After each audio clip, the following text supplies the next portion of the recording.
Right, this is a recording of 6.4 for metrics that begins on page 479 in your pre-algebra text for CAP045. So I'm going to talk a little bit about metrics and the basics of them. You need to understand the prefixes. I'm going to write the prefixes out here on my whiteboard. We have kilo, hecto, deca, and then we have our base unit that's kind of separated from all those. And then we have deci, centi, and milli. My pen's starting to run out there. So you need to put these to memory. These are all the prefixes for metrics. And kilo is 1,000. Hecto means 100. Deca means 10. Our base unit is going to be 1. Deci is a tenth. Centi is 100th. And milli is 1/1000th. And all this is a base 10, if you notice. We have tens, hundreds, thousands to the left of our base, and tenths, hundredths, thousandths to the right of our base. So our base is that decimal point and our 1, and then we go tens, hundreds, thousands, tenths, hundreds, thousandths. And if you remember these prefixes, kilo, hecto, deca, deci, centi, milli, and remember what they stand for. Kilo is 1,000, and that means we have 1,000 of our base. And when I talk about the bases are going to be for length, you have meters. For length, you have meters. For weight or mass, you have grams. And for volume or capacity, you have liters. And so in the metric system, if we say kilometer, that means 1,000 meters. If we say hectometer, that means 100 meters. If we say decameter, that means 10 meters. If we say a decimeter, that means a tenth of the meter.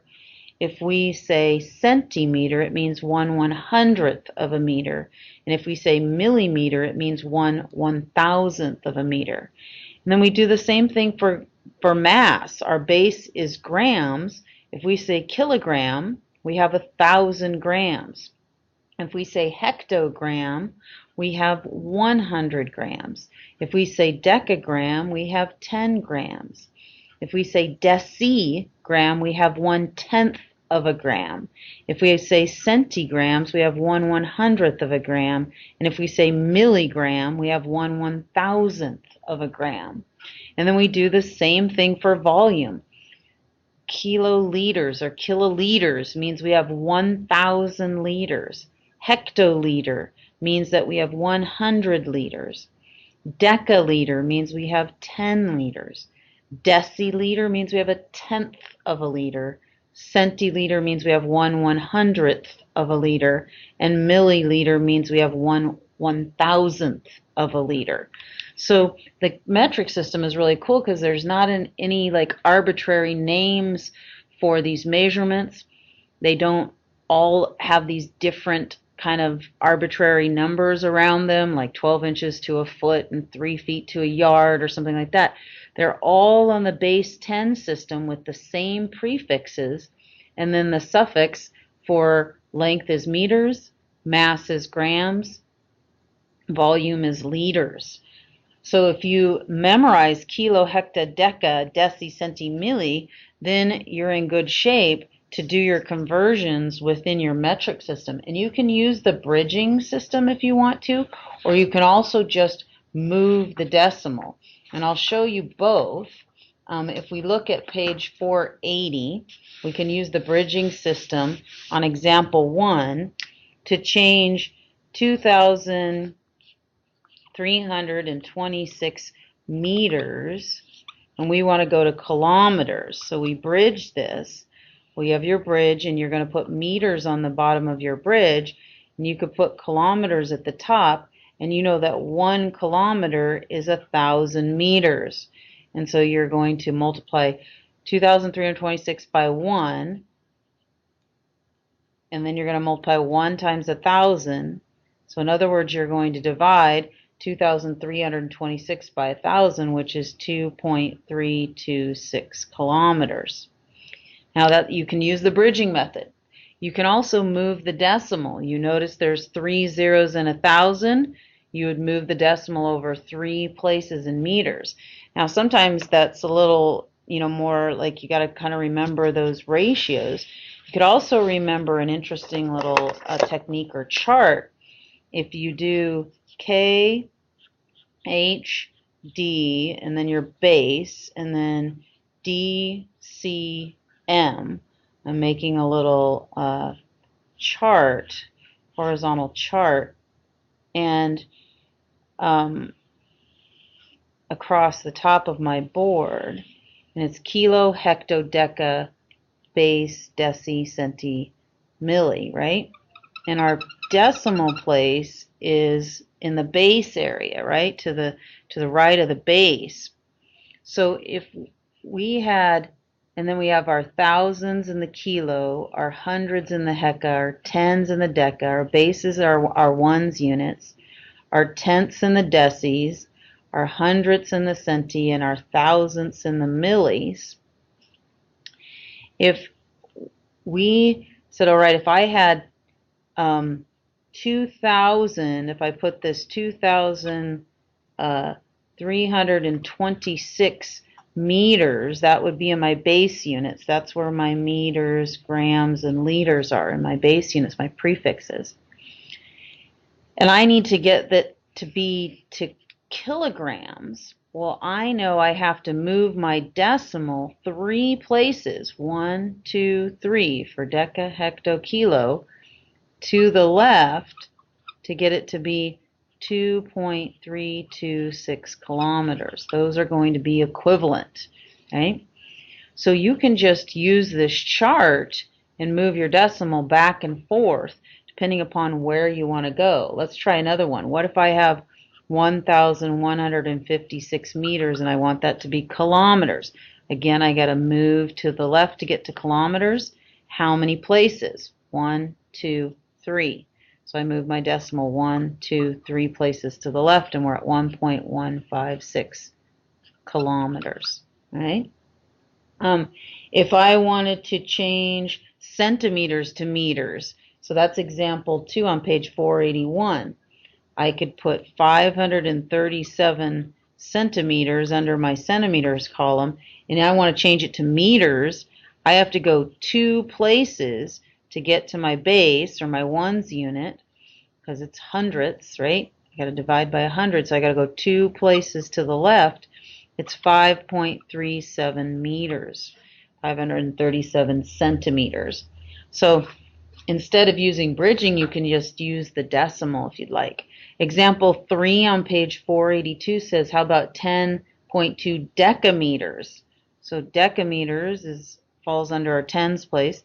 10.2 decameters, and we want to get, it's a dam, by the way, as an abbreviation.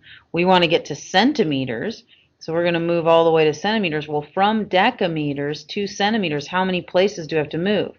1 for the base, 2 for the deci, 3 for the centi. So we got to move 3 places to the right. Notice that we got to go to the right because we're going to have more centimeters.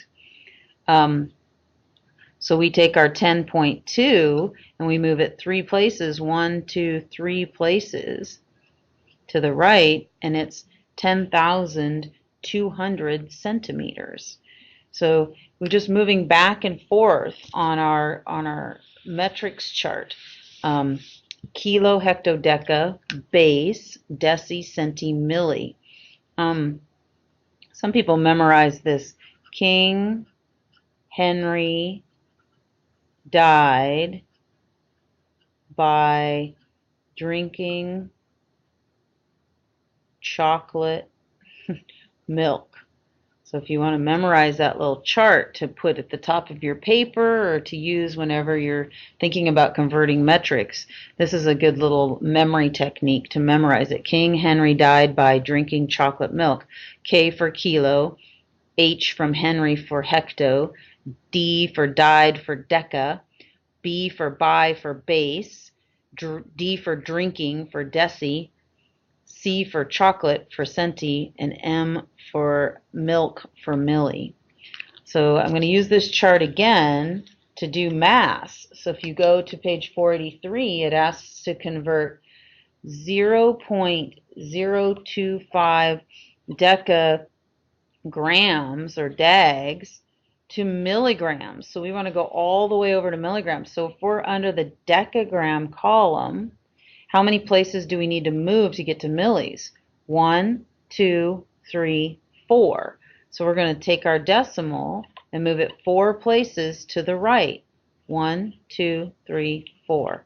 So it's actually 250 milligrams. Notice that I dropped off the zeros to the left. We wouldn't say 00250.